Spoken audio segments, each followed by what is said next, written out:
Hello दोस्तों, नमस्कार, आदाब। दोस्तों, भारत का पड़ोस इस समय पर लगातार सुलग रहा है। चारों तरफ अगर आप लोग देखें तो भारत के जितने भी पड़ोसी हैं, कहीं ना कहीं इनके साथ कुछ ना कुछ प्रॉब्लम्स लगातार चल रही है। और इन्हीं प्रॉब्लम्स के चलते भारत जो है अपने पड़ोसियों को लेकर आए दिन टेंशन में इस समय पर बना हुआ है। ऐसी सिचुएशन में अगर आप देखें तो भारत के पड़ोस का थोड़ा सा अगर मुआयना कर लिया जाए तो अफगानिस्तान के अंदर तालिबान का इशू कॉन्टिन्यूस है। पाकिस्तान तो ऑल वेदर दुश्मन है ही है। नेपाल की बात करें तो एक तरीके का पॉलिटिकल क्राइसिस यहां पर चल रहा है और वो भारत के लिए सरदर्द है। चाइना जो है वो आपके बॉर्डर पर है, डिस्प्यूट है। म्यांमार के अंदर कू डिटैट हो चुका है और अब बुरी खबर श्रीलंका से भी आ चुकी है। जो विदेश नीति पिछले एक साल में थोड़ा थोड़ा ठीक ट्रैक पर जाने की कोशिश हो रही थी और ऐसा लगने लगा था कि म्यांमार, बांग्लादेश और श्रीलंका से कुछ अच्छी खबर आने की उम्मीद है। मज़े की बात यह है, अब भारत की हालात इस तरीके से हैं कि कुछ पक्ष में नज़र नहीं आ रहा है। हालिया जो खबर आई है या हालिया जो मामला पॉलिटिकल सिनारियो चेंज हुआ है वो श्रीलंका से हुआ है। इस समय पर राजपक्षे गवर्नमेंट है, ये प्रेसिडेंट हैं और ये प्राइम मिनिस्टर हैं। असलियत में मामला ये हुआ कि जो ट्रेड यूनियंस हैं, इन ट्रेड यूनियंस ने प्रोटेस्ट करना शुरू किया और उस प्रोटेस्ट के अंदर सिविल सोसाइटी भी आकर जुड़ गई और बाद में बहुत से दूसरे संगठन और साथ में अपोजिशन भी उस चीज में आकर जुड़ा, उस प्रोटेस्ट में आकर जुड़ा गवर्नमेंट के अगेंस्ट। डिमांड क्या थी कि प्राइवेटाइजेशन ऑफ श्रीलंकन रिसोर्सेज नहीं होना चाहिए और उसका टारगेट बना इंडिया और इंडिया के फाइनेंस का एक प्रोजेक्ट क्या था? प्रोजेक्ट था east container shipment transit project. East container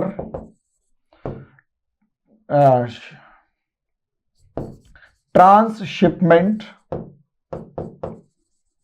project. इसमें असलियत में क्या था कि श्रीलंका के पोर्ट के ऊपर, श्रीलंका के अंदर अगर आप ध्यान से इधर की तरफ देखेंगे तो यहां पर हम्बनटोटा बढ़ता है और यहां कोलंबो पोर्ट के पास जो कुछ बर्थ को डेवलप करने की बात की जा रही थी और इंडिया और जापान ने मिलकर इस बर्थ को बनाने की कोशिश की और ये कहा कि श्रीलंका और इंडिया और जापान, ये तीनों के तीनों कंट्रीज मिलकर ये ईस्ट कंटेनर ट्रांसशिपमेंट प्रोजेक्ट बनाएंगे, जिसमें 51% शेयर जो है वो श्रीलंका का होगा और 49% शेयर जो है वो इंडिया और जापान का होगा। ऐसा क्यों किया गया और क्यों इसमें जापान को शामिल किया गया? तो दोस्तों, असलियत में चाइना का जो इन्फ्लुएंस है, चाइनीज इन्फ्लुएंस जो है वो कॉन्टिन्यूसली श्रीलंका में भी बढ़ता जा रहा है और वो चाइनीज इन्फ्लुएंस के बढ़ने के पीछे जो मनी पावर है, जो फाइनेंस है, वो सबसे ज्यादा है। चाइना की पॉलिसी क्या है? गरीब देशों को उठाएगा, गरीब देशों के अंदर बहुत सारा उनको कर्ज दे देगा और एक इतना कर्ज दे देगा कि उसे वो गरीब देश जो है वो कर्ज वापस ले ही नहीं सकता। ये बिल्कुल ऐसा ही है जैसे गरीब एक आदमी है जिसके पास एक मकान है, मकान की कीमत लगभग काफ़ी करोड़ रुपए है या एक इंपॉर्टेंट लोकेशन पर है, लेकिन वो 10,000 रुपये महीना कमाता है। मकान की कीमत करोड़ों में है। अब 10,000 रुपये महीना कमाने वाले को 10 लाख रुपए उधार देकर अब उसे इतना दबा दिया गया कि या तो वो मकान गिरवी रखे या मकान बेचेगा, और मकान बेचेगा तो भी खरीदने वाला वही जिसने 10 लाख रुपए दे रखे हैं और गिरवी जो रखेगा वो भी उसी के पास रखा हुआ जिसने पैसे दे रखे हैं। तो शॉर्ट में 50 लाख रुपए का मकान 10 लाख रुपए में मिलता हुआ नजर आएगा या 15 या 20 लाख रुपए मिलेगा। चाइना ऐसी पॉलिसी अपनाता है। गरीब देशों को अपनी कॉलोनी बनाना, उसके अंदर बहुत बड़ा इन्वेस्टमेंट करना और वहां उसके थ्रू उसको इतना मजबूर करना कि वो अपने पड़ोसियों से बिगाड़ना शुरू कर दे, और उस देश का यूज करना अपने दुश्मनों को कंटेन करने के लिए, उनको रोकने के लिए। चाइना ऐसे ही कर रहा है, जबरदस्त पावर है, जबरदस्त रिसोर्सेज उसके पास है, और दुनिया का भाई इस टाइम पर फैक्ट्री ऑफ दिस वर्ल्ड, दुनिया की फैक्ट्री बन चुका है। तो दुनिया का मैक्सिमम सामान अगर चाइना के अंदर बन रहा है और पूरी दुनिया लगभग अपनी इकोनॉमी को उसके साथ कपल कर चुकी है, तो हालात ये हैं कि इस समय पर चाइना जो है वो दुनिया की फैक्ट्री बनने के बाद दुनिया के लिए एक सरदर्द भी बन चुका है, क्योंकि सारा पैसा, बैलेंस ऑफ ट्रेड तो चाइना के पास है, सारा पैसा चाइना के पास जा रहा है, और सब कुछ चाइना के पास अगर जा रहा है तो चाइना उसी पैसे से गरीब देशों को खरीदने की कोशिश कर रहा है, उन्हें इतना उधार दे रहा है कि गरीब देश उसे वापस कर ही ना पाए। और जब वो गरीब देश वापस नहीं कर पाएंगे तो वहां से वो गरीब देश अपना कोई ना कोई पोर्ट, जगह या कुछ भी चाइना को दे देंगे। जैसे पाकिस्तान ने भी अपने बहुत से पोर्ट्स चाइना को और बहुत से आइलैंड्स जो भारत के पास हैं चाइना को देने का डिसीजन ले लिया। हम्बनटोटा पोर्ट श्रीलंका का, हम्बनटोटा पोर्ट जो है वो श्रीलंका का यही उदाहरण है कि 99 ईयर्स की लीज पर ले लिया गया है और $1.2 बिलियन के बदले में, और चाइना श्रीलंका के ऊपर $13 बिलियन का कर्जा है। अब ऐसी सिचुएशन में $13 बिलियन चाइना की, तो श्रीलंका की पूरी इकोनॉमी नहीं है इतने की, 7-8 बिलियन डॉलर की चाइना श्रीलंका की टोटल इकोनॉमी है, उसके अंदर $13 बिलियन का कर्जा दे दिया। अंधाधुंध कर्जा देने की वजह से क्या हुआ, श्रीलंका अब उस कर्जे को वापस करने की सिचुएशन में नहीं है। अब क्योंकि श्रीलंका उस कर्जे को वापस करने की सिचुएशन में नहीं है तो हम्बनटोटा पोर्ट वापस करना पड़ गया, उसको लीज पर देना पड़ गया। साथ में 15,000 एकड़ की जमीन जो है वो चाइना को वापस करनी पड़ गई, चाइना को देनी पड़ गई, जहां पर वो अपना इंडस्ट्रियल जोन बनाएगा, और इसी इंडस्ट्रियल जोन से स्ट्रेटेजिक लोकेशन पर है, पूरे के पूरे दुनिया के अंदर अपने सामान को भेजना शुरू कर देगा। बहुत इंपॉर्टेंट पॉलिसी। अब इसी चाइनीज पॉलिसी को काउंटर करने के लिए इंडिया और जापान ने मिलकर, इंडिया, जापान, ऑस्ट्रेलिया और अमेरिका, अब सारे यूरोपियन देश भी आ रहे हैं, इन सब ने मिलकर इन्हीं गरीब देशों के अंदर उतना ही या उस लेवल पर इन्वेस्टमेंट करना शुरू किया। उसका पहला एग्जांपल इंडिया और जापान थे कि दोनों ने मिलकर 49% इन्वेस्टमेंट के लिए हां करी, और एक स्ट्रेटेजिक लोकेशन पे, यानी कोलंबो जो इंडिया के काफी पास है, उसके अंदर इन्वेस्टमेंट करने की बात की। अब ऐसी सिचुएशन में जब इंडिया के अंदर, इंडिया ने उस पोर्ट में इन्वेस्टमेंट करने की बात करी, तो वहां से काफी कुछ बेनिफिट्स मिलते हुए दिखाई दे रहे थे। इंडिया काफी ज्यादा ऑप्टिमिस्टिक था, और मजे की बात यह है, ये जो एग्रीमेंट था ये मैत्रीपाला सिरिसेना और रानिल विक्रमसिंघे की सरकार के साथ 2019 के अंदर स्टार्टिंग में कर लिया गया था, लेकिन नवंबर 2019 के अंदर इन दोनों की गवर्नमेंट जो थी वो गिर गई। अब जैसे ही इन दोनों की गवर्नमेंट गिरी, यहां गोटाबाया राजपक्सा राष्ट्रपति बने और महिंद्रा राजपक्सा प्रधानमंत्री बने। खास बात यह कि इन दोनों को प्रो चाइना माना जाता है, लेकिन यहां पर इंडिया ने क्या पॉजिटिव रिस्पांस दिखाया। एस जयशंकर अगले ही कुछ दिनों के अंदर इनसे मिलने पहुंच गए, हमारे विदेश मंत्री हैं, इनसे मिलने पहुंचे और प्रधानमंत्री से मिलने का न्योता दिया। इन्होंने न्योता स्वीकार किया और मजे की बात, मिलने आ गए। दुनिया हैरान थी कि जो इतना ज्यादा प्रो इंडिया है, प्रो चाइना है, वो इंडिया से मिलने आ गए। अच्छी बात थी। ऐसा सिग्नल मिलने लगा कि ये कहीं ना कहीं चाइना के चंगुल से निकलना चाहते हैं। लेकिन हुआ क्या? अब हुआ ये कि असलियत में जब चाइना को लगा कि ये दोनों भाई हैं भाई, सगे, ये बड़े भाई हैं, छोटे भाई, ऐसा कुछ है इनका। अब आप ये समझिए, दुनिया को जब लगा कि भाई, चाइना को खासकर लगा कि इंडिया के पक्ष में ये लोग जा रहे हैं, भाई इन्हें आप देखेंगे कि इनकी अपने अजीत डोभाल हैं इंडिया के, वो मीटिंग करने आ रहे हैं। एस जयशंकर महिंद्रा गोटाबाया राजपक्सा से मिल रहे हैं। 50,000 doses free of cost India ने वैक्सीन डोजेज जो है, कोविड-19 की जो डोजेज हैं, वो श्रीलंका को भेज दी। जबरदस्त लेवल पर डिप्लोमेसी चल रही है। वैक्सीन डिप्लोमेसी का अपना अलग लेवल है। हमारे एनएसए मिल रहे हैं, विदेश मंत्री मिल रहे हैं, और जितना ज्यादा गाढ़े तरीके से श्रीलंका के अंदर अपनी पैंठ बनाने की कोशिश कर रहे थे, जबरदस्त दिखाई दे रहा था। एक पॉजिटिव अप्रोच नजर आ रही थी कि नवंबर 2019 के बाद शायद इंडिया श्रीलंका के अंदर अपनी खोई पैठ छोड़ेगा, मतलब पा लेगा, जो वो बना रहा है वो बन जाएगा और चाइना को काउंटर करने में कामयाब हो जाएगा।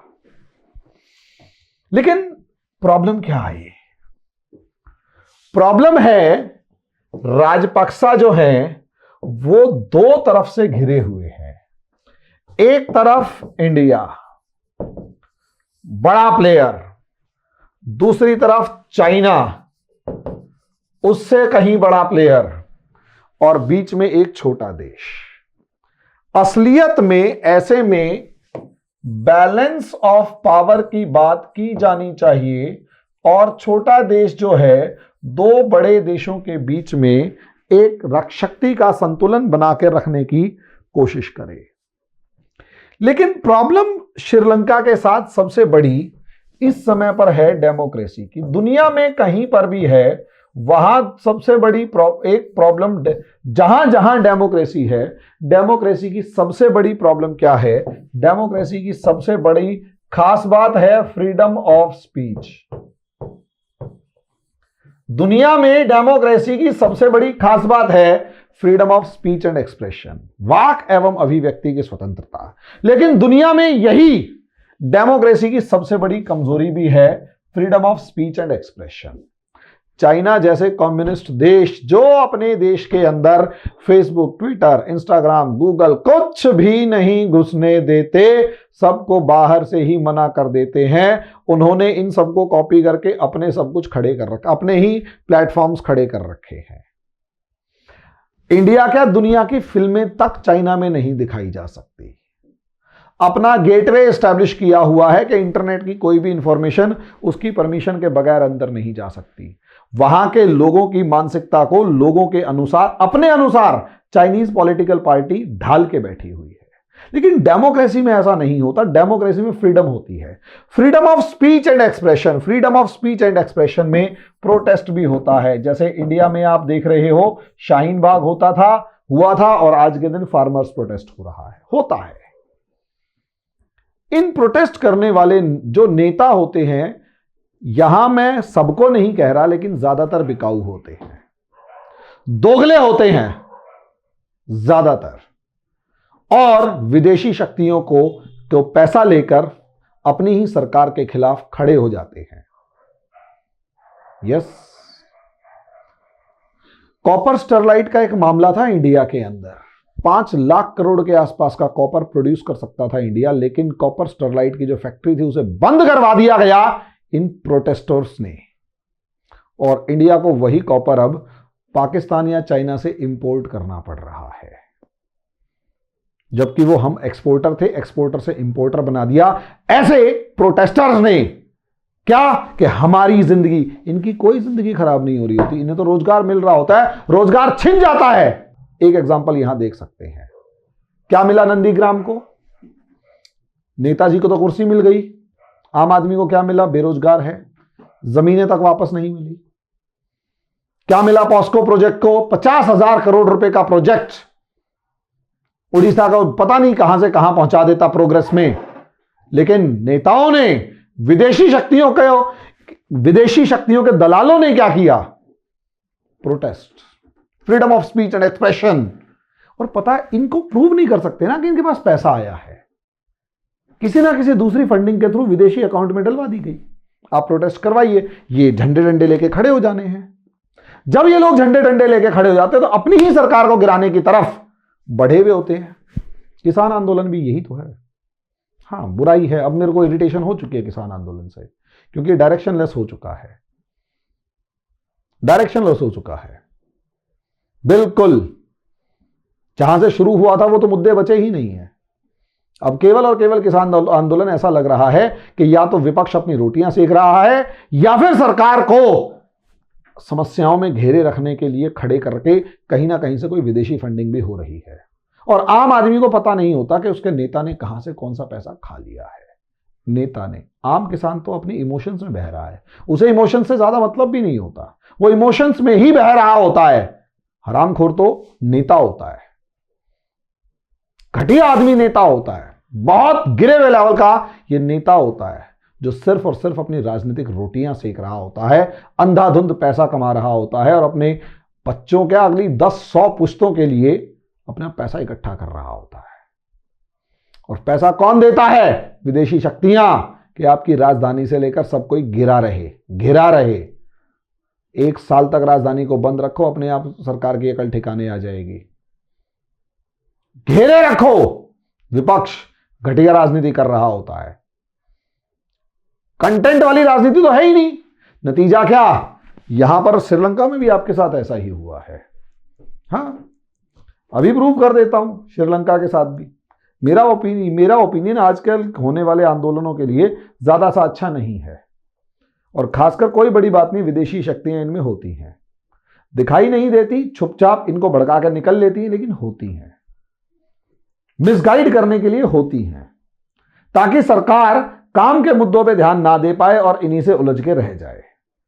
होता है ऐसा। डेमोक्रेसी की सबसे बड़ा, अगर सबसे बड़ा वरदान freedom of speech and expression है, तो सबसे बड़ा अभिशाप भी यही freedom of speech and expression है।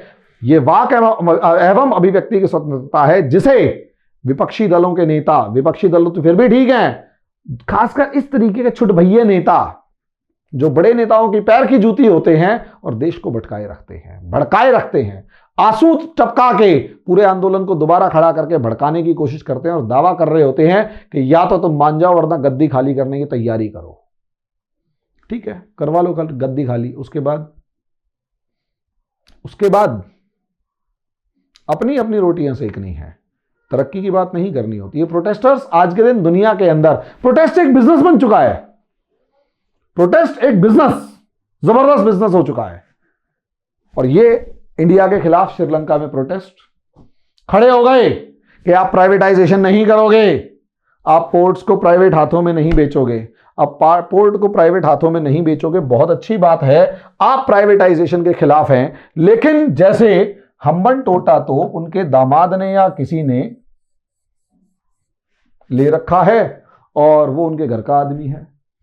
मजे की बात यह है, आज के दिन श्रीलंका में चाइना फंडेड प्रोजेक्ट्स सबसे ज्यादा हैं और जितनी भी आवाज उठी उनमें से एक भी आवाज चाइना फंडेड प्रोजेक्ट्स में नहीं उठी, एक भी आवाज हम्बन टोटा के लिए नहीं उठी, एक भी आवाज 15,000 करोड़ एकर्स वाले लैंड के लिए नहीं उठी।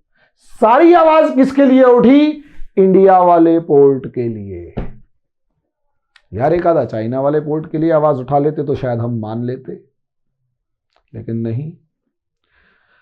पोर्ट गया इंडिया वाला, इंडिया ने जहां इन्वेस्टमेंट करने का प्लान बनाया था उसी के खिलाफ आवाज उठी, और उसी के खिलाफ आवाज उठने के बाद सरकार के ऊपर इतना दबाव बनाया गया इन ट्रेड यूनियंस के द्वारा, सिविल सोसाइटीज के द्वारा।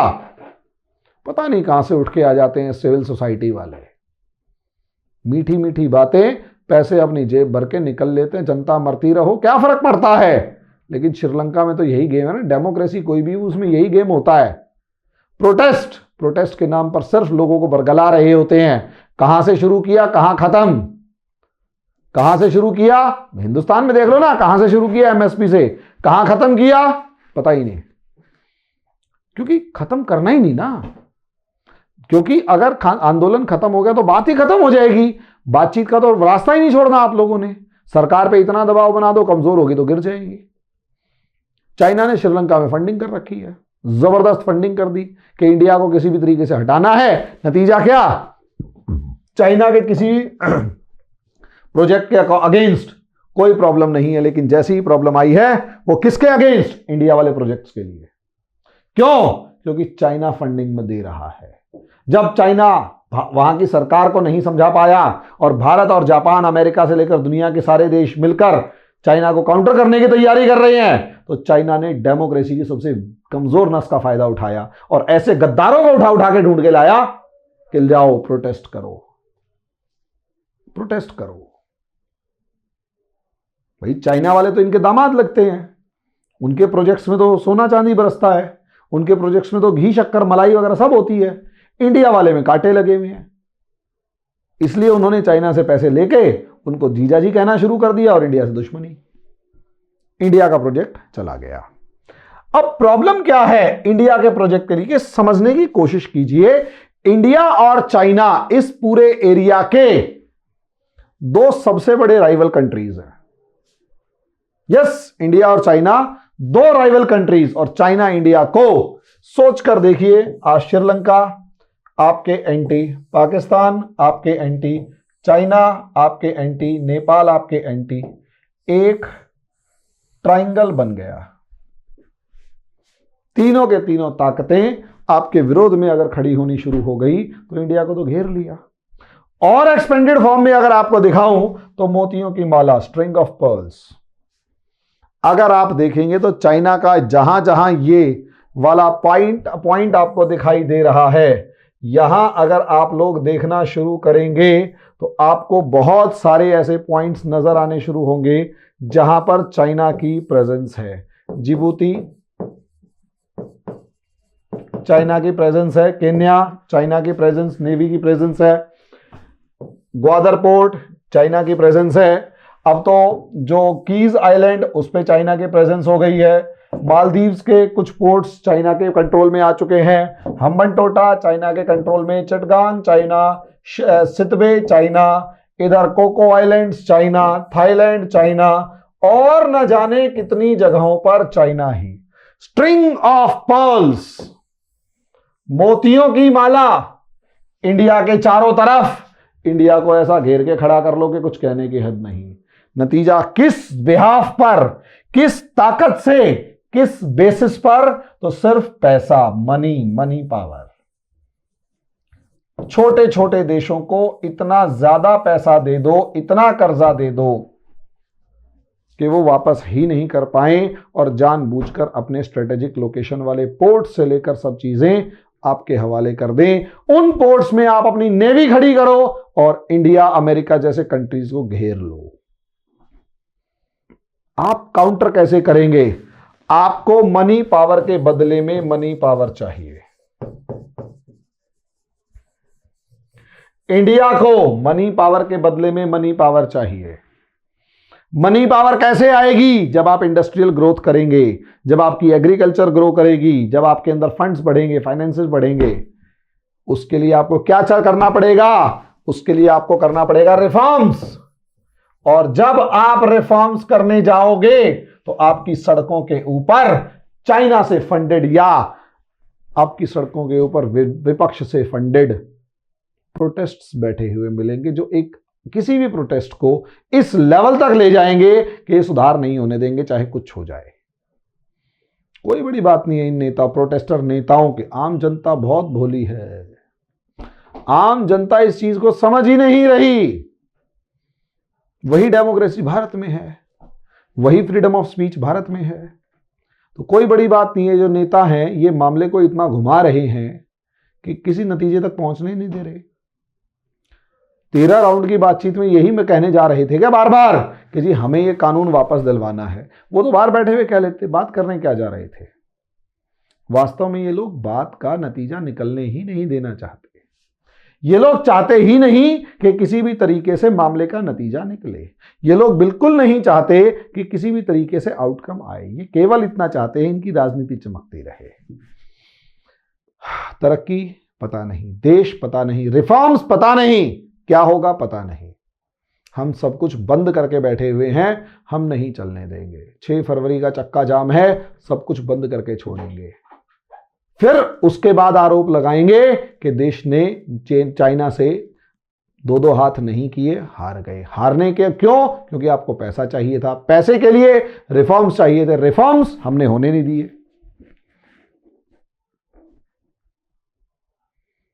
गंदा खेल चल रहा है और बहुत से बिकाऊ नेता जो हैं ये पता नहीं किसकी गोद में खेल रहे हैं। आम जनता नहीं समझ रही है।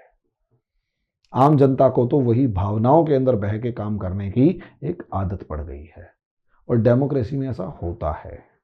चाइना में नहीं हो सकता, वहां तो डेमोक्रेसी ही नहीं है, वहां कुछ भी नहीं है। नतीजा आपके साथ में क्या है समझने की कोशिश कीजिए। नतीजा ये है कि असलियत में इंडिया के लिए एक सरदर्द है, चारों तरफ से घिरा हुआ है, और यहां सिर्फ और सिर्फ चाइना नजर आ रहा है।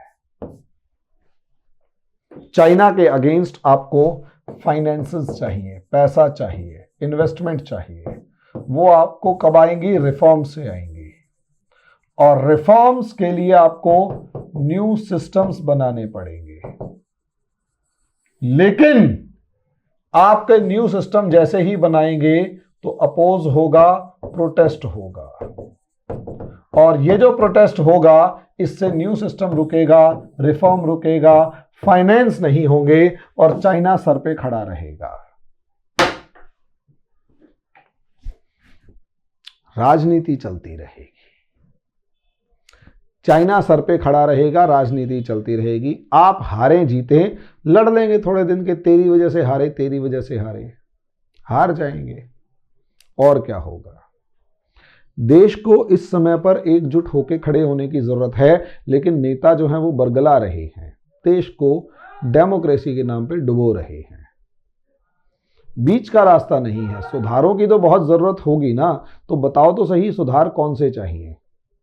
तो सुधार हो रहे हैं, उन्हें आप रोक रहे हो, लेकिन क्या ये वाले सुधार नहीं जो हम बताएंगे वो सुधार होने चाहिए। और ऐसा ये अकेले ये आज के विपक्षी दल नहीं कर रही। जब बीजेपी विपक्ष में थी तो वो भी यही काम करती थी। इन्हीं बिलों को बीजेपी ने भी रोका हुआ था, बीजेपी ने भी इन बिलों को आगे नहीं आने दिया था। हमारे यहां विपक्ष की व्यवस्था ही ऐसी है।